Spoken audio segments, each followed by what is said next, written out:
Hola, muy buenas tardes. Gracias por acompañarnos aquí en Ríos, a un martes más, donde hablaremos sobre equidad de género. Mi nombre es Estefanía Tapia Marchina, para quienes no me conocen. Yo actualmente estoy terminando de estudiar mis estudios de doctorado en desarrollo global con un énfasis en economía feminista. Y bueno, tengo muchos años siendo activista feminista desde la licenciatura.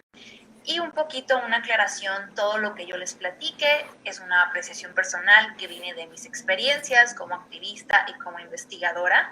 Y por supuesto hay múltiples formas de entender el feminismo, la equidad de género y las vías para alcanzarla. Entonces los comentarios y las distintas perspectivas son bienvenidas. Voy a estar revisando aquí el chat para quienes nos empiecen a ver en vivo, poder estar viendo sus comentarios y estar al pendiente si hay alguna pregunta. Y muy bien, pues este día vamos a platicar de un tema creciendo de lo que platicamos la semana pasada, que fue lo básico sobre cómo entender la equidad de género, qué es el feminismo y qué demandas tiene este movimiento. Hoy vamos a hablar de algo que me preguntan mucho, ¿no? Muy bien, si las mujeres hemos alcanzado múltiples derechos, pero también todavía hay muchas cosas que faltan para alcanzar una plena equidad o lo que se le conoce como igualdad sustantiva. ¿Por qué sucede esto? Y si bien esta es una pregunta muy compleja de responder, hoy vamos a hablar de algunas cosas básicas que nos permiten ir entendiendo el contexto social, político, económico y cultural que perpetúan estas desigualdades. Entonces voy a compartir aquí mi pantalla rápidamente. Un minutito en lo que empezamos a presentar. Muy bien. Entonces, un poquito aquí la presentación está titulada El círculo vicioso de la desigualdad de género. Y vamos a ir, como les decía, partiendo de cosas básicas para ir sumando y entendiendo por qué las desigualdades de género continúan en el tiempo a través de miles de años, de cientos y de décadas de manera más reciente. Sobre todo con todos los logros del feminismo en el siglo pasado, a partir de la década de los años 70, en el que se transformaron tantas leyes, en el que hubo una entrada masiva de las mujeres al trabajo remunerado, y en el que por supuesto cada vez se ven más mujeres en los puestos de elección pública, liderando empresas, en los movimientos sociales no solo feministas, sino múltiples tomando las calles, en una ola enorme de la feminización de la educación superior. Aún nos faltan cosas, aún la violencia de género es algo que se vive todos los días. Por ejemplo, en México, la ONU calcula que hay entre 7 y 9 asesinatos de mujeres por razón de género diarios. Vivimos en una sociedad en la que el 90% de nosotras ha experimentado algún tipo de violencia y en el que, si vemos los datos del trabajo, observaríamos que en el caso de México, que se repite en América Latina más o menos similares datos, la población económicamente activa, el 76% de los hombres participan en ella, mientras solamente alrededor del 56% de las mujeres.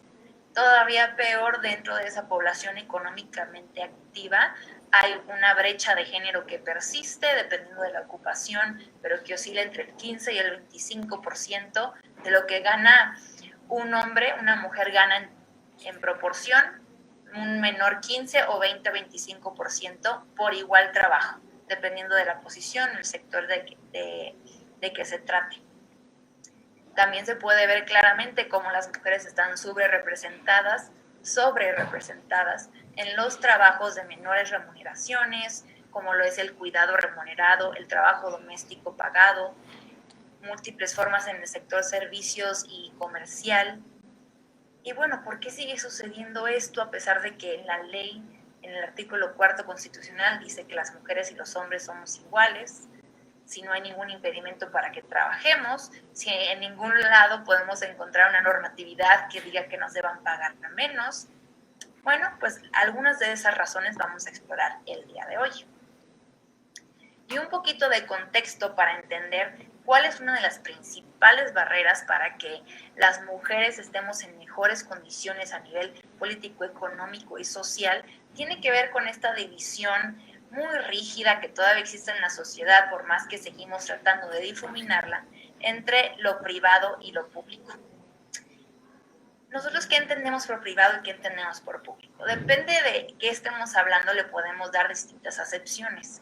En el término social, a lo que se refiere, lo privado suelen ser los asuntos individuales, lo que sucede en las casas o lo que sucede en cierto vecindario, por así decirlo, mientras lo público es aquello que se realiza por el bien de todos, ¿no? O porque es del interés de todas y todas. Es decir, son aquellas cosas que son de interés colectivo, en el que las decisiones se deben de tomar entre múltiples personas y son de carácter que le involucran, por ejemplo, a una organización ya sea comunitaria, una organización a nivel municipal, o por supuesto vamos subiendo a nivel de gobierno nacional y por supuesto regional e internacional. Eso público es sobre lo que se toman decisiones. Dentro de lo público también está el trabajo remunerado, el trabajo que se realiza para el mercado, que nos pagan por hacerlo.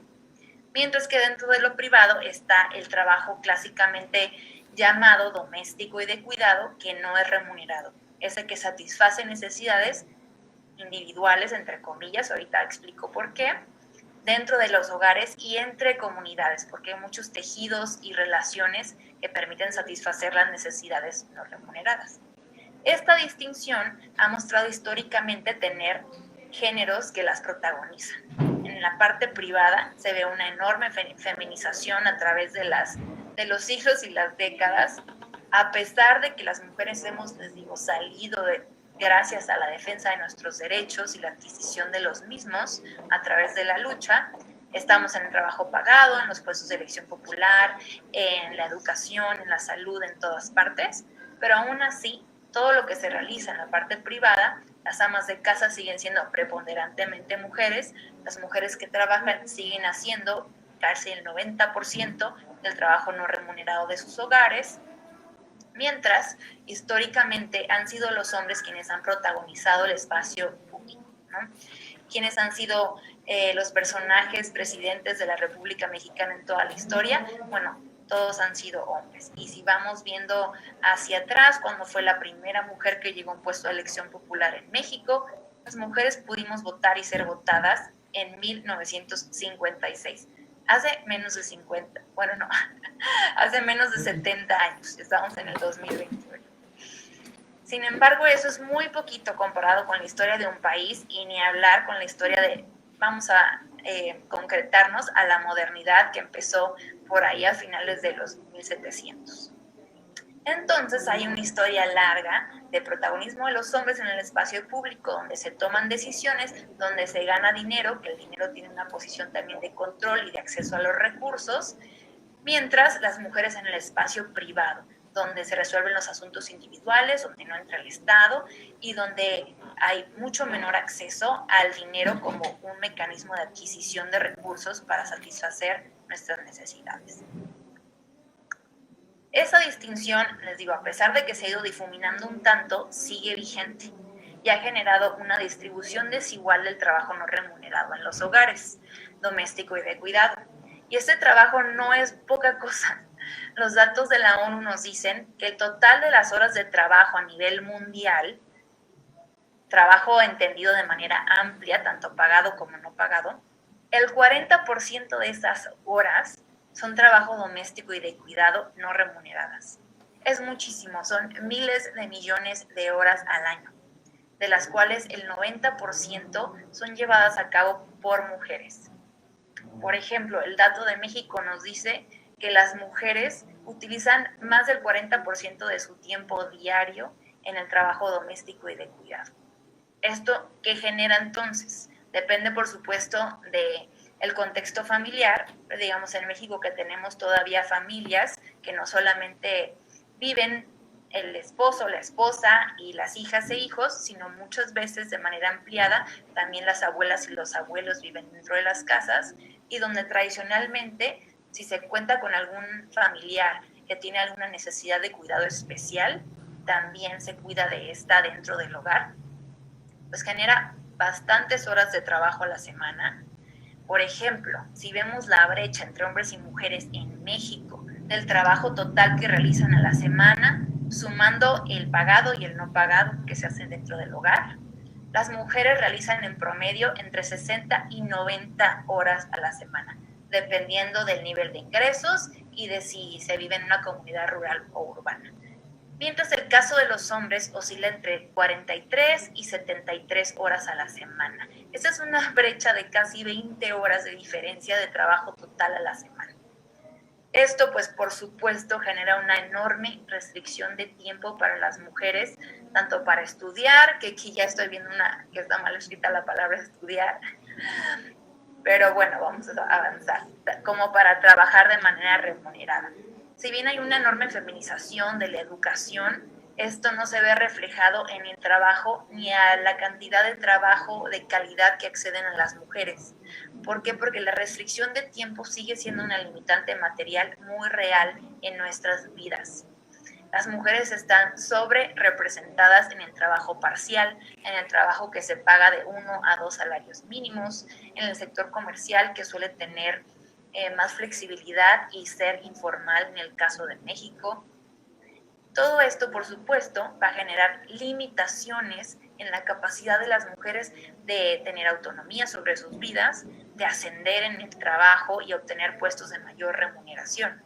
A esto se le puede todavía sumar algo que se le conoce como la penalidad de la maternidad, dado que cuando las mujeres tenemos hijos, muchas veces, por supuesto que la clásica 40 días antes y 40 días después que dispone la ley, 16 semanas, para quienes tienen un trabajo formal y dichas prestaciones, pues no son suficientes para cuidar de una o un recién nacido. Y en México no existen permisos parentales significativos, a los padres hombres les dan de 1 a 3 días para tomarse de manera pagada de sus trabajos para cuidar de sus hijas e hijos. Entonces, cuando las mujeres tenemos que dejar de trabajar, digamos, 1 o 2 años para cuidar a un infante recién nacido o nacida, pues tenemos un rezago. Esa es la famosa penalidad de la maternidad. Que si en el caso, por ejemplo, de un hombre continúa trabajando esos 2 años, puede tener ascensos, puede acceder a otro trabajo o aplicar a otro sin perder, al contrario, ganando experiencia laboral. Aquí eso es lo que les platicaba. Entonces existe un rezago de las mujeres en el trabajo remunerado y por supuesto en la participación política, tanto aquella que es voluntaria, comunitaria, como aquella que es remunerada y de elección popular. Entonces, esa menor representación de las mujeres que se observan todos los datos, en México tenemos la fortuna de tener una ley de vanguardia que establece 50% de mujeres en todas las administraciones públicas y en nuestras, tanto puestos de elección popular como aquellos que se eligen dentro del Poder Ejecutivo, Legislativo y Judicial. Sin embargo, bueno, esto es nuevo y es algo muy positivo en lo que se va creciendo en el país y se seguirá aumentando la participación de mujeres y su incidencia en la toma de decisiones de política pública. Pero históricamente, pues ha habido una falta de representación de las necesidades de las mujeres en la toma de decisiones, tanto el sector privado en las empresas como gubernamental, y esto nos incluye todo, ¿no? Educación, salud y todos los sectores de la economía. Entonces, pues hay un sesgo masculino que le decimos en el feminismo, en la creación de programas, en el desarrollo de la economía, de la política, porque no se habían escuchado ni contemplado las necesidades de las mujeres. Esto no necesariamente implica que los hombres son malas personas y no quieren incluir a las mujeres. Sí hay muchas resistencias a nuestra inclusión en la toma de decisiones, pero también hay una ceguera, y es una ceguera que parte de lo que los hombres no viven. Naturalmente, si yo no vivo algo durante el transcurso de mi vida, va a ser muy difícil que yo lo vea, y más cuando hay esta velo de lo privado en donde normalmente nos desarrollamos las mujeres, digamos tradicionalmente, y en el que muchas cosas que nos pasan también son difíciles de compartir en ambientes en donde se suele invisibilizar y negar esas experiencias, como las experiencias de la violencia o el acoso, que es muy difícil que nos crean a las mujeres lo que nos sucede, ¿no? Tanto que hay campañas grandísimas sobre sensibilizar, de no culpabilizar a la víctima, de creerle a las víctimas. Entonces, esta falta de inclusión de las experiencias de las mujeres en la toma de decisiones necesariamente reproduce una desigualdad, porque reproduce formas de organizarnos socialmente que privilegian la visión y las experiencias que tienen los hombres a lo largo de su vida. Entonces, las decisiones que se toman sin las mujeres, sin estar en la mesa y sin ser escuchadas, porque muchas veces estamos en la mesa, pero para que estemos ahí la condición es que no sean nuestras experiencias las que comuniquemos, sino que estemos reproduciendo también las mismas desigualdades. Ese es un tema un tanto más complejo que podemos abordar con más profundización después, pero no siempre que las mujeres lleguemos a un puesto de toma de decisiones implica que la voz de las mujeres en plural, con nuestras múltiples experiencias de vida, sea escuchada y tomada en cuenta para poder reducir la desigualdad de manera sustantiva. Entonces, mientras eso no pase, mientras siga habiendo este sesgo masculino de la toma de decisiones y de cómo se moldean nuestros programas, actividades, políticas públicas, el gasto del presupuestal, cómo se hacen las jerarquías, los puestos en las empresas, quién asciende, quién no, qué tipo de prestaciones se dan a las y los trabajadores, va a seguir habiendo una reproducción de la desigualdad. Más aún, mientras las actividades no remuneradas domésticas y de cuidado sigan cayendo un 90% en los hombros de las mujeres, no va a haber una igualdad de representación de las mujeres en los espacios públicos, porque simple y sencillamente nuestro tiempo no es infinitamente elástico, tiene límites, el día tiene 24 horas y en algún momento tenemos que dormir. Entonces, si el 40% de nuestro tiempo a la semana mínimo, dependiendo si se tienen enfermos en la casa, alguien con necesidades especiales, niñas o niños menores de 6 años o adultos mayores de 65, el tiempo que se requiere de cuidar y satisfacer sus necesidades aumenta exponencialmente. Más aún si el ingreso es bajo y no se puede pagar trabajo doméstico remunerado, actividades de cuidado, y tampoco se pueden comprar algunos alimentos ya hechos o comer en la calle o pedir comida, etc. Todo eso suma actividades. De compartir la pantalla para ir aquí un poquito cerrando la charla del día de hoy. No quisiera que se nos hiciera muy larga, pero sí un poquito ir explorando estas limitaciones estructurales que impiden que lleguemos a una igualdad sustantiva y que por el contrario continúan reproduciendo las desigualdades que vemos en todos los datos. Es importante tomar en cuenta que la redistribución del trabajo doméstico y de cuidado es básico, porque ese trabajo no se puede prescindir. La humanidad no puede crecer, desarrollarse, trabajar y algún día morir sin ese trabajo. No es mecanizable, ¿sí? No hay suficientes máquinas o robots que todavía puedan suplir ese trabajo. Y aún así hubiera inteligencia que pudiera realizar todas las actividades manuales, este trabajo, el doméstico y el de cuidado, es íntimamente relacional y afectivo. Tiene que ver con relaciones interpersonales que proveen a las personas con recursos, con la crianza para desenvolverse en sociedad, ¿no? Más allá de la educación, el primer canal de socialización es la familia. Y dentro de la familia son principalmente las mujeres las encargadas de proveer todos esos recursos para que las personas sepamos hablar, sepamos las convenciones sociales, tengamos lo que conocemos como educación en el sentido informal y podamos posteriormente entrar a la escuela, ¿no? También tengamos ética y valores. Todo esto que es imprescindible, que como les decía, abarca el 40% de las horas globales de trabajo, mientras las mujeres tengamos que hacer la mayoría. No veo cómo vayamos a trascender las barreras para alcanzar la igualdad y la equidad de oportunidades.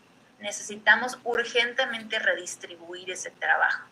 Y esto implica una redistribución en el que los hombres empiecen a hacer más trabajo doméstico y de cuidado no remunerado. Porque recordemos que los géneros son una construcción social. No es verdad esto de que las mujeres nacemos sabiendo cómo hacerlo y los hombres nacen no sabiendo y sabiendo trabajar para proveer dinero. No es así. Aprendemos todo a partir de que somos bebés y nos van criando en sociedad, precisamente dentro del hogar, en la escuela, en el trabajo. etc. Entonces, todas y todos podemos reaprender y adquirir nuevas habilidades para poder redistribuir este trabajo. Y esto hablamos a nivel familia, a nivel comunidad. Pero a nivel gobierno también hay muchas cosas que se pueden hacer, ¿no? Porque redistribuir el trabajo doméstico y de cuidado implica una fuerte inversión en servicios de calidad, no solamente de salud, sino también de cuidado de personas con necesidades especiales, con enfermedades crónico-degenerativas, de adultos mayores y adultas mayores, de niños y niñas menores de 6 años. El acceso a guarderías en México es muy restringido. Y todo esto se puede crear a través de redes comprensivas e integrales de seguridad social. Más allá, también las empresas tienen un rol que jugar, porque las prestaciones que se dan a las y los trabajadores, muchas veces mediadas por sindicatos, otras veces no, tampoco contemplan las necesidades de las mujeres, a menos que se trate de trabajo flexible, trabajo que a fin de cuentas se precariza en esa flexibilidad por darles horarios más favorables a las mujeres para que compatibilicen con los horarios del cuidado. Pero realmente eso no transforma, eso es un paliativo. Lo que sí transformaría sería dar prestaciones iguales a hombres y mujeres para que puedan dedicar tiempo al cuidado imprescindible de sus familias y, por supuesto, proveer servicios dentro de las empresas que tienen sindicatos fuertes y donde se hace negociación colectiva, en el que guarderías y otras prestaciones de cuidado sean accesibles a las y los trabajadores. Esos son algunos punteros simples que permitirían transformar de manera sustantiva, con calidad, la vida de las mujeres para ir rompiendo esas brechas, esos famosos pisos pegajosos que les dice ONU Mujeres, que es todas estas barreras que están en el piso y que no nos permiten avanzar, tomar el siguiente paso. Y por supuesto los techos de cristal, en el que las mujeres que están en una mejor posición ascienden, tienen mejores puestos de trabajo, pero que sin embargo la discriminación, también la falta de tiempo porque está comprometida con las actividades de cuidado que no les permite ascender en sus puestos de trabajo, pues tiene ese límite, ¿no? El famoso techo de cristal. Entonces, la reflexión es que todas y todos tenemos tarea, que si bien estas limitantes son estructurales, no son eternas ni son algo que no podamos combatir. Sí lo podemos hacer si todas y todos ponemos de nuestra parte. Es un proceso lento, es un proceso que se va despacio, pero que requiere de acción. Y una forma de iniciar la acción es obteniendo información de estos temas. Entonces me da mucho gusto que estén aquí el día de hoy, que se hayan tomado el tiempo de escuchar. Y bueno, este video se va a quedar aquí grabado, entonces podrá alcanzar a más personas. Es importante conocer este tipo de realidades, difundirlas, para entonces inspirar la organización colectiva y las demandas sociales también hacia nuestro sector gubernamental y nuestros representantes en el poder legislativo. Con eso me despido el día de hoy. De nuevo, yo soy Estefanía Tapia Marchina y espero verlas por aquí el siguiente martes a las 6 p.m. hora Ciudad de México. Muchísimas gracias.